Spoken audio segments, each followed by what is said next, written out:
18 বাংলার খবরের জের 10 বছর পর বাড়ি ফিরে পেল নিউ টাউনের বিশ্বাস পরিবার। মালদার মোথাবাড়িতে হওয়া হিংসার ঘটনায় ধৃত মিম নেতা মোফাক্কেরুল ইসলামের বিরুদ্ধে এই বাড়িটা দখল করে রাখার অভিযোগ ছিল।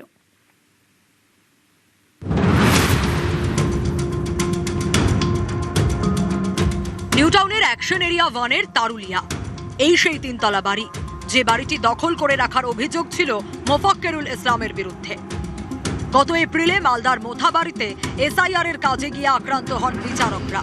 তাদের দীর্ঘক্ষণ আটকে রাখা হয়, গাড়িতে হামলা চালানো হয়। সেই ঘটনার মূল চক্রী এই মিম নেতা মোফাক্কেরুল ইসলাম। তাকে গ্রেপ্তার করেছে পুলিশ। এরপরই মোফাক্কেরুলের একের পর এক কীর্তি সামনে আসে। তখনই এই খবরটি দেখায় নিউজ 18 বাংলা। নিউ টাউনের এই বাড়ি দখল করে রাখার অভিযোগ মোফাক্কেরুলের বিরুদ্ধে। খবর দেখানোর পর তৎপর হয় বিধাননগর পুলিশ। খতিয়ে দেখে জমির নথি, দখলমুক্ত করা হয় বাড়ি। মঙ্গলবার রাতে বাড়ি ফেরত পায় বিশ্বাস পরিবার। নিউজ 18 চ্যানেলের জন্য আমরা আজকে বাড়িটা ফিরে পাই। এর আগে আমরা অনেক জায়গায় গেছিলাম, থানা পুলিশ অনেক কিছু করেছে, আমরা কোনো সুরাহা পাইনি। তা আমরা নিউজ 18 চ্যানেলের সঙ্গে যোগাযোগ করে আমরা এই খবরটা নিউজ 18 চ্যানেল টিভিতে খবরটা দেখাই। তারপরে আমরা বাড়িটা ফিরে পেলাম। এর জন্য নিউজ 18 চ্যানেলকে অসংখ্য ধন্যবাদ। সোমনাথ বিশ্বাস নামে এই বাসিন্দার দাবি, তারুলিয়ায় প্রায় 1.5 কাঠা জমির উপর তৈরি এই বাড়িটি তাঁদের। 2014 সালে এই বাড়িতে ঘর ভাড়া নেন মোফাক্কেরুল ইসলাম। অভিযোগ, কয়েকদিনের মধ্যেই মোফাক্কেরুলের হুমকি শুরু। বাড়ি থেকে বের করে দেওয়া হয় মালিকদের। তিনতলা বাড়ির পুরোটাই মোফাক্কেরুল দখল করে নেন বলে অভিযোগ। নিউজ 18 বাংলার ক্যামেরার সামনে ক্ষোভ উগড়ে দেন সোমনাথ বিশ্বাস। এটা কাদের ছিল? আমার দিদি জামাইবাবুর ছিল। কি হয়েছিল কি? ওটা আমার দিদি জামাইবাবু রোগগ্রস্ত হয়ে মারা গেছে। তারপরে বাড়িটা আইনজীবী দখল করে নিয়েছে। ভয় দেখিয়ে আমাদের থেকে এগুলো করে নেওয়া হয়েছে। এটা দখল করে নেয় আমাদের থেকে, প্রভাব দেখিয়ে, মানে আইনের ভয় দেখিয়ে। যেহেতু আমরা মধ্যবিত্ত ফ্যামিলির ঘরের লোক, কারণ আমাদের অত আর্থিক ছিল না, যার জন্য আমরা কোনো দিক থেকে কিছু করতে পারিনি।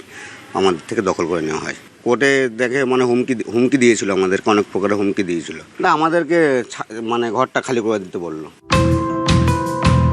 খবর দেখায় নিউজ 18 বাংলা। বাড়ি ফিরে পেয়ে খুশি পরিবার।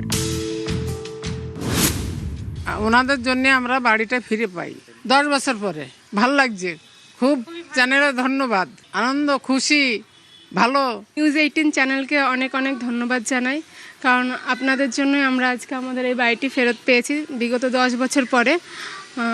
মোফাক্কেরুল ইসলাম এবং ওনার অনেক সাঙ্গপাঙ্গরা মিলে দখল করে রেখেছিলেন, যে আমরা ঘরে কখনো ঢুকতে পারতাম না।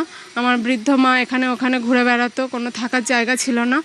তো আজকে এতদিন পরে আপনাদের জন্য আমরা বাড়িটা ফেরত পেয়েছি। আপনাদেরকে অনেক অনেক ধন্যবাদ। গত 1 এপ্রিল এসআইআর এর নাম বাদ যাওয়ার প্রতিবাদে ধুন্ধুমার কাণ্ড বাঁধে মালদায়। এসআইআর এর কাজে যাওয়া 7 বিচারককে প্রায় 8 ঘন্টা আটকে রাখা হয়। বিচারকদের বের করে নিয়ে যাওয়ার সময় তাদের গাড়িতে ইট এবং বাঁশ দিয়ে হামলা চালানো হয়। মোথাবাড়ির ঘটনায় উস্কানি দেওয়ার অভিযোগে মিম নেতা মোফাক্কেরুল ইসলামকে গ্রেপ্তার করে পুলিশ। এখন এনআইএ এই ঘটনার তদন্ত করছে। মালদার মোথাবাড়ির ঘটনায় মূল অভিযুক্ত মোফাক্কেরুল ইসলামের বিরুদ্ধে যে অভিযোগ ছিল, তারুলিয়া এলাকায় বাড়িতে প্রথম যখন তিনি আসে, সেই বাড়িতে ভাড়া ওঠার পরবর্তী ক্ষেত্রে এই বাড়ি জোর করে জবরদখল করে নেয়। এরপরে যারা বাড়ির আসল মালিক ছিল তাদের সেই বাড়ি থেকে বের করে দেয়। খবর সম্প্রচার হওয়ার পরে নিউজ 18 বাংলায় তারপরে লক্ষ্য করা যায় যে প্রশাসনের পক্ষ থেকে এই যে তারুলিয়া অঞ্চলের বাড়ি, যাদের আসল বাড়ি সত্যিয়া পরিবার, তারা ইতিমধ্যেই সেই বাড়িতে 10 বছর পরে তারা এসেছে। ক্যামেরায় মনোজ কুমারের সঙ্গে অনুজ চক্রবর্তী, নিউজ 18 বাংলা, কলকাতা।